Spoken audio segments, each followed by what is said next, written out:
समस्तीपुर में शराब कारोबार में वर्चस्व को लेकर वैसे तो हर थाना क्षेत्र में आपराधिक गिरोह सक्रिय है, परंतु कल्याणपुर और चकमेहसी के इलाके में शराब कारोबार में वर्चस्व खूनी खेल तक पहुंच चुका है।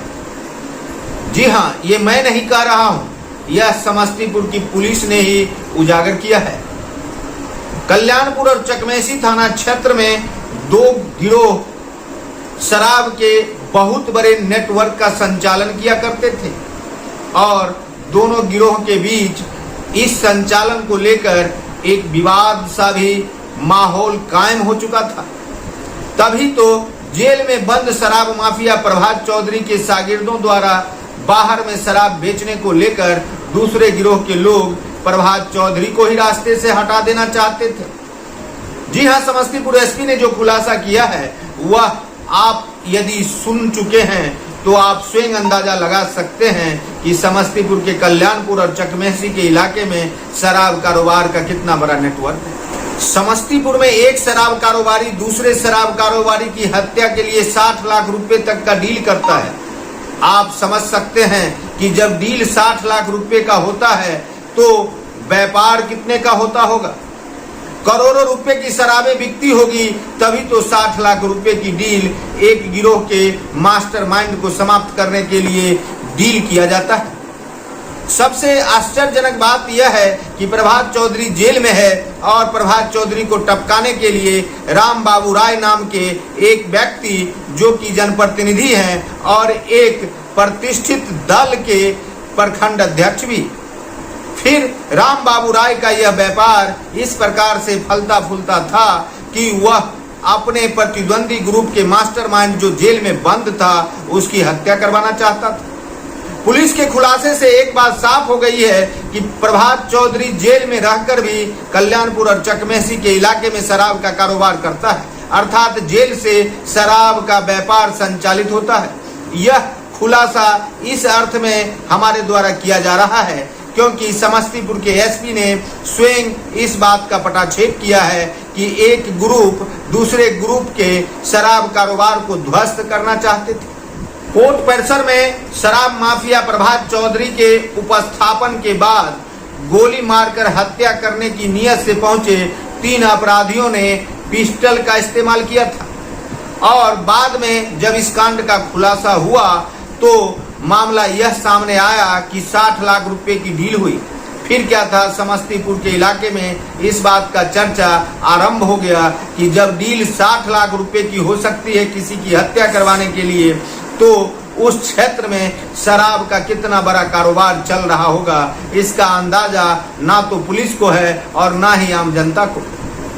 आखिर कल्याणपुर और चकमेहसी के इलाके में करोड़ों का यह शराब कारोबार प्रति महीने का किस प्रकार से चल रहा था और समस्तीपुर जिले की पुलिस चैन की नींद सो रही थी।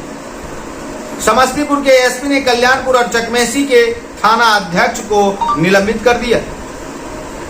यह निलंबन तब हुआ जब शराब कारोबार में शामिल गिरोह का खुलासा कर पाने में दोनों थाना अध्यक्ष विफल रहे। लेकिन क्या प्रभात चौधरी जेल से शराब का कारोबार संचालित करता है? क्या राम बाबू राय शराब माफिया है? इस प्रकार के सवालों के बीच समस्तीपुर जिला में एक बात साफ हो गई है कि यदि प्रभात चौधरी शराब माफिया है और वह जेल से शराब का कारोबार संचालित करता है तो यह समस्तीपुर प्रशासन के लिए विफलता का ही परिचायक है कि कोई जेल में कैदी बाहर में शराब का कारोबार कर रहा है। जेल में रहते हुए शराब के कारोबार को संचालित करना यह समस्तीपुर प्रशासन के लिए विफलता का ही परिचायक है। इधर राम बाबू राय के जेल जाने के बाद कल्याणपुर और चकमेहसी के इलाके में शराब कारोबार का नेटवर्क समाप्त हो गया। शराब कारोबारी प्रभात चौधरी पूर्व से ही जेल में है और राम बाबू राय भी जेल भेजे गए हैं। ऐसी स्थिति में कल्याणपुर और चकमेहसी के इलाके में शराब कारोबार का यह नेटवर्क समाप्त हो गया या फिर इनके उत्तराधिकारी इस नेटवर्क का संचालन करेंगे। समस्तीपुर के एसपी शराब कारोबार के इस नेटवर्क को किस प्रकार से ध्वस्त करेंगे, इस पर पूरे जिले की नजर है। कारण है कि समस्तीपुर के विभिन्न इलाकों में शराब कारोबार के नेटवर्क में आपराधिक गिरोह के लोग जुड़े हुए हैं। रोसड़ा का इलाका हो या फिर दलसिंहसराय क्षेत्र का इलाका, शराब कारोबार का नेटवर्क अपराधियों के जिम्मे है और आपराधिक प्रवृत्ति के लोग शराब कारोबार को रूप दे रहे हैं, शराब कारोबार को फैला रहे हैं। ऐसी स्थिति में आपराधिक गिरोहों द्वारा एक साथ होकर या फिर प्रतिद्वंद्विता कर शराब कारोबार का संचालन किया जाना समस्तीपुर के लिए इन दिनों पूर्व के ठेकेदारी वर्चस्व से कमतर नहीं है। समस्तीपुर कोर्ट कैंपस में गोलीबारी की घटना का खुलासा समस्तीपुर के एसपी ने विगत दिनों ही कर दिया है। आप भी आगे देखेंगे कि समस्तीपुर एसपी ने कल्याणपुर और चकमेसी के इलाके में शराब कारोबारी और वर्चस्व को लेकर इस घटनाक्रम का खुलासा किस प्रकार से किया है और इस घटना में कौन कौन लोग शामिल हैं, कितने रुपए की डील हुई है, यह आप आगे देखेंगे। देखते रहिए संजीवनी बिहार और पाते रहिए नई नई जानकारियां। हम हैं संजीव कुमार सिंह और आप देख रहे हैं संजीवनी बिहार। वीडियो में आगे एसपी के खुलासे की रपट है, वीडियो अंत तक अवश्य देखें। 60 लाख की इस घटनाक्रम के बाद 15 जुलाई की बैठक जो उनकी हुई, उसके बाद गोलू ने प्लानिंग बनाना चालू किया। गोलू की जो प्लानिंग थी उसके अनुसार उसने पहले सोचा कि 60 लाख का सारा फायदा वही ले ले और उसने अपना एक साथी जो कि ओवैश बैनी थाना क्षेत्र का रहने वाला लड़का है, इन्होंने हम लोग अब सूचना मिली है कि नगर थाना में भी कुछ धर्मपुर के अपराधी थे, उनसे भी इन लोगों ने संपर्क किया था जुलाई माह में, लेकिन वो इनका डील जो है वो फाइनल नहीं हो पाया। जब वो डील फाइनल नहीं हो पाया तो गोलू ने फिर अपने मोहल्ले के अपने बगल पड़ोसी गाँव के ओवैश से संपर्क किया। ओवैश से संपर्क करने पर ओवैश ने अपने एक साथी टेनी के साथ मिलकर के इस घटना को अंजाम देने का प्लान बनाया। इन लोगों ने 3 बार कम से कम कोर्ट में आए ये लोग और घटना करने का प्रयास किया। जुलाई माह से लेके 25 जुलाई से लेकर के 10 अगस्त तक ये लोग लगातार प्रयास, जब इसकी चूंकि प्रभात चौधरी की पेशी कई केसेस में होनी थी, जब पेशी होती थी तो ये लोग आते थे, लेकिन ओवैश और टेनी मिल करके इस घटना को अंजाम नहीं दे पाए, लगातार फेल हो रहे थे। प्रभात चौधरी भी जब कोर्ट में आ रहा था तो उसके साथ हम लोग जो ऑब्जर्व कर रहे हैं कि 3-4 लड़के उसके जो मुलाकाती के नाम पर उसके साथी आ जाते थे और उसको घेर लेते थे। इन लोगों को भी अंदाजा था कि कहीं ना कहीं ये घटना होने वाली है, तो इस जब उनको स्पॉट करते थे कुछ लड़के, इस चक्कर में वो घटना नहीं कर पा रहे थे। तो बाद में जब ओवैश ने और टेनी ने इस घटना को करने से इनकार कर दिया कि वो नहीं कर पाएंगे, तब जो छोटू है, गोलू है, उसका ड्राइवर है विजय ड्राइवर ने अपने कुछ शराब माफिया के इसका लिंक किया झारखंड में, वहाँ झारखंड से इन लोगों ने 2 शूटरों को बुलाया और एक ओवैश को रखा और वो 2 शूटर आए। 26 तारीख को ये लोग समस्तीपुर आ जाते हैं। 26 तारीख को समस्तीपुर आने के बाद वास्तु विहार, मुसरी घरारी वास्तु विहार एक जगह है जहाँ पे एक पूरा कॉलोनी बनी हुई है, उसमें एक फ्लैट पर ये लोग उन अपराधियों को रुकवाते हैं। उस मालिक को ये लोग, जो फ्लैट का जो ओनर है, उसको भ्रमित कर देते हैं और गोलू उसको बताता है किसी और कार्य से लेना और वहाँ पे अपराधियों को रुकवा देता है। अपराधी वहाँ पर रुकते हैं। एक पिस्टल जो है इन्हें रामबाबू राय ने ही उपलब्ध करा दी थी और हथियार 60 लाख रुपए की डीलिंग भी रामबाबू राय ने उपलब्ध करा दी। उस वास्तु विहार वाले फ्लैट पर तीनों अपराधी आके रुकते हैं।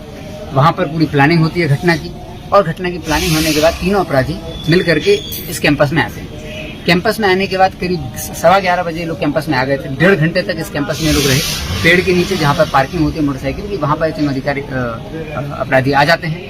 हम लोग यहाँ पर सीसीटीवी फुटेज भी लगा हुआ है, तो सीसीटीवी फुटेज से पूरा घटनाक्रम स्पष्ट हुआ कि ये लोग वहाँ आकर के रेकी करते हैं, पूरा मूवमेंट समझते हैं। घटना करने के दिन भी इन लोगों ने त्रिस्तरीय घटना की योजना बनाई थी। सबसे पहली लेयर जो थी, सबसे निचली लेयर, वो थी 3 शूटर्स की, जो कि इस कैंपस में और जहाँ कैदी जा रहा है उसके आसपास ही थे। उसमें 3 शूटर थे और एक रेकी करने वाला टेनी था। दूसरी लेयर थी गोलू की, जो कि कैंपस के गेट के बाहर खड़ा हुआ था अपने 2 साथियों के साथ। उसका काम था कि जैसे ही घटना होगी तुरंत वो भागेगा और मोटरसाइकिल और 4 व्हीलर का उसने इंतजाम कर रखा था भागने के लिए। हम लोग भी पहले आश्चर्यचकित थे कि पैदल कैसे भागे, लेकिन बाद में समझ में आया कि रोड पर मोटरसाइकिल और 4 व्हीलर का इंतजाम करने के लिए दूसरी टीम थी। और तीसरी टीम थी मुखिया की। रामबाबू राय मुखिया स्वयं उस दिन घटना के दिन अपने घर से कल्याणपुर से निकलते हैं। यहाँ वो पहुंचता है कोर्ट के पास और कोर्ट के पास पूरी टीम से करीब 12:30 से 1 के बीच में बाहर बुला करके रोड पर मुलाकात करता है, सबसे ओके करता है, घटना को समझता है और इनको अपना सबसे मिल करके शूटर से और इनका गोलू है से मिल करके ये फिर बताता है कि हम निकल जाएंगे मुंगेर की, और अपना जानबूझ के अपने आप को मुंगेर निकल जाता है। इस घटना में जो दूसरा प्लानर जो 30 लाख रामबाबू देता और 30 लाख डब्लू देता, डब्लू ने भी अपने आप को सेव करने के लिए घटना से 10 दिन पहले शराब के छोटे से केस में पटना पुलिस के सामने जाके 37C का एक केस कराया जहाँ शराब पीने के क्रम में वो पकड़ा गया, जिसको फाइन देके वो छूट सकता था, लेकिन उसने जानबूझ के फाइन नहीं दिया ताकि वो जेल में चला जाए और इस बात का सबूत बना पाए कि वो घटना के दिन तो जेल में था। डीलिंग हो गई थी और वो डब्लू जेल में चला गया और रामबाबू राय यहाँ पर 12 बजे अपने अपराधियों से मुलाकात करने के बाद मुंगेर चला गया और रात में अपने घर वापस लौटा। और रामबाबू राय के जो शराब के अन्य साथी थे वो इस कोर्ट कैंपस का तीसरा घेरा बनाए हुए कि अगर कुछ अनहोनी होती है, कोई पकड़ा जाता है तो वो लोग फिर आगे की घटना को अंजाम देते। पूरी घटना को एग्जीक्यूट करने के लिए भी इन्होंने त्रिस्तरीय प्लानिंग कर रखी थी। इस घटना में फिर जो एविडेंसेस हम लोगों ने देखे, साक्ष्य आए हैं, रामबाबू राय घटनास्थल पर आते हैं, गोलू जिसको जिम्मेदारी दी जाती है वो एक शूटर के साथ रामबाबू राय के घर पे जाता है। 15 जुलाई को प्रॉपर मीटिंग होती है, इस मीटिंग के साक्ष्य हमारे पास मौजूद है। उस मीटिंग में तय हो जाता है, पैसे की डिमांड तय हो जाती है। उसके बाद जो कारगिल नाम का अपराधी है वो इनको अन्य हथियार और 4 व्हीलर स्कॉर्पियो भागने के लिए उपलब्ध कराने की बात करता है। पुराना अपराधी है कारगिल, उसने 4 व्हीलर और हथियार उपलब्ध कराने की बात की तो उसने ये उपलब्ध कराया। बाकी जो इसके साथी थे वो कोर्ट कैंपस को चारों ओर से घेरे हुए थे। फिर इन लोगों ने घटना को अंजाम दिया। घटना को अंजाम देने के बाद ये लोग पैदल भागे हैं। दोनों शूटर वास्तु विहार के अपना जो इनका प्लेस है वहाँ पहुँच जाते हैं और बाकी जो लोकल टीम है वो स्कॉर्पियो गाड़ी पकड़ के अपने घर पहुँचती है और शाम में ये लोग अपना जिला छोड़ करके अपने अपने भागने की जगह पहुँच जाते हैं। फाइनली जब ये लोग समस्तीपुर आते हैं लौट करके तो सबसे पहले हम लोगों ने शूटर को उठाया था, उससे पूरी पूछताछ की, उसने सारा घटनाक्रम बताया, उससे सारे एविडेंसेस मिले, इनका जो टेक्निकल एनालिसिस है वो हुआ, उससे पूरी घटना स्पष्ट है। उसके बाद रामबाबू राय की भी कल गिरफ्तारी हुई और गिरफ्तारी के बाद फिर कारगिल की भी गिरफ्तारी हुई है। और इसमें जो रामबाबू राय के जो शराब माफिया के जो लिंकेजेस हैं, ग्रुप हैं, उन सब में भी एक अभियुक्त की भी गिरफ्तारी हुई, जिससे आज पूछताछ चल रही है, उसको कल जेल भेजा जाएगा। और भी जो अभियुक्त हैं उनकी गिरफ्तारी के लिए भी टीम प्रयासरत है। तो ये पूरी घटना स्पष्ट हो गई है। 2018-19 से घटना शुरू हुई थी, 3 लेवल की प्लानिंग थी और जिसने घटना की थी और जिसने घटना कराई थी मास्टरमाइंड वो हो गया। इस पूरी घटना में एक और बात सामने आई है, वो ये है कि रामबाबू राय पिछले 1.5 साल से शराब का वहाँ कारोबार कर रहे थे और प्रभात चौधरी का गैंग भी वहाँ कर रहा था, लेकिन कल्याणपुर थाना और चकमेसी थाना इन दोनों के क्षेत्र में कार्य हो रहा था।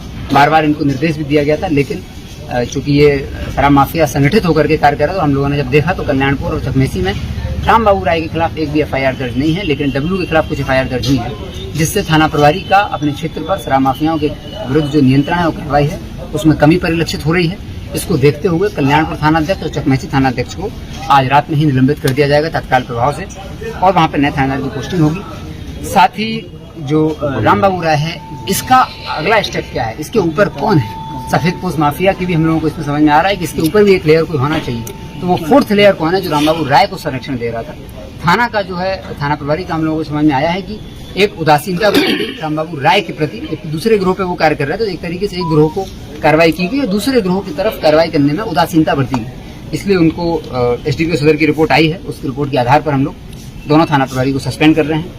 ऐसी विभत्स घटना अगर लगातार इस पर कार्रवाई हो रही होती तो शायद ये कोर्ट कैंपस में घटना नहीं होती। और जो रामबाबू राय के जो ऊपर जो सफेद पोस्ट माफिया का जो ग्रुप होगा उसको हम लोग तलाशेंगे। इस पूरी घटना में हमारे town inspector, Karpuri Gram inspector SHO, Usha SHO, Mukesh DIU से, सब इंस्पेक्टर मुकेश DIU से, DIU प्रभारी और DIU से कांस्टेबल अरविंद, साथ ही SHO ताजपुर, SHO मुसरी घरारी और दलसिंह सराय SHO अनिल, इन सब लोगों ने पिछले 4 दिन से रात दिन मेहनत की है और तीनों अभियुक्तों को मात्र 3 से 4 दिन के अंदर सारे अभियुक्तों के, तीनों में जो मेन अभियुक्तों को गिरफ्तार कर लिया गया। झारखंड के जो 2 शूटर हैं उनकी गिरफ्तारी के लिए टीम निकली हुई है, शीघ्र ही उनकी भी गिरफ्तारी कर ली जाएगी। इस पूरे घटनाक्रम का खुलासा हो गया, तीनों अपराधियों का जेल भेजा जाएगा। Thank you. थाना के चालक की क्या भूमिका सामने है?